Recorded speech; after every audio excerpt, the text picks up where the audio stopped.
Ibinasura ng Pasig Regional Trial Court ang hiling na hospital arrest ni Pastor Apollo Kibuloy na nahaharap sa patong-patong na kaso. Iaapila umano yan ng kanyang abogado na sinampahan naman ng reklamong sedisyon kasunod ng umano'y pagharang sa pagsilbi ng arrest warrant sa pastor. Nakatutok si Mark Salazar. Sa halip na makulong sa PNP Custodial Center sa Camp Crame, naisana ni Kingdom of Jesus Christ founder Pastor Apollo Kibuloy na ma-hospital arrest na lamang para mabantayan ang kanyang kalusugan. Matatandaang nakakulong si Kibuloy dahil sa mga kasong child abuse at human trafficking. Pero ang hiling ni Kibuloy na hospital arrest hindi pinayagan ng Pasig RTC Branch 159 na dumidinig sa kanyang kaso. Ayon sa abogado ni Kibuloy, ang sabi ng korte, kung magkakaroon siya ng health emergency, may general hospital naman sa loob mismo ng Camp Crame kung saan pwede siyang isugod.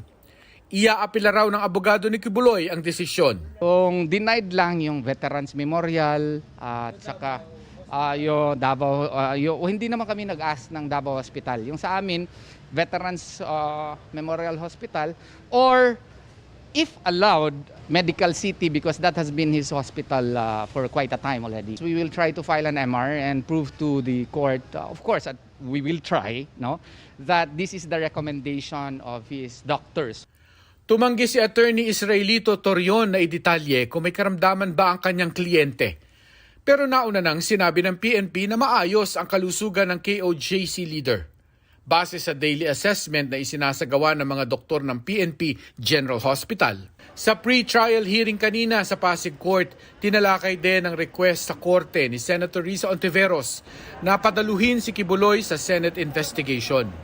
Nagsumite ng oposisyon ng kampo ni Kibuloy bago ito desisyonan ng korte sa Martes. We honestly believe that this is no longer in aid of legislation, and besides, the case is already in court. If you are an accused and you would be appearing in the Senate, he will be subjected to so many questions, and the lawyer of the accused would not have the right to conduct redirect examination in order to clarify supposedly the answers of the accused. So that would be grossly unfair.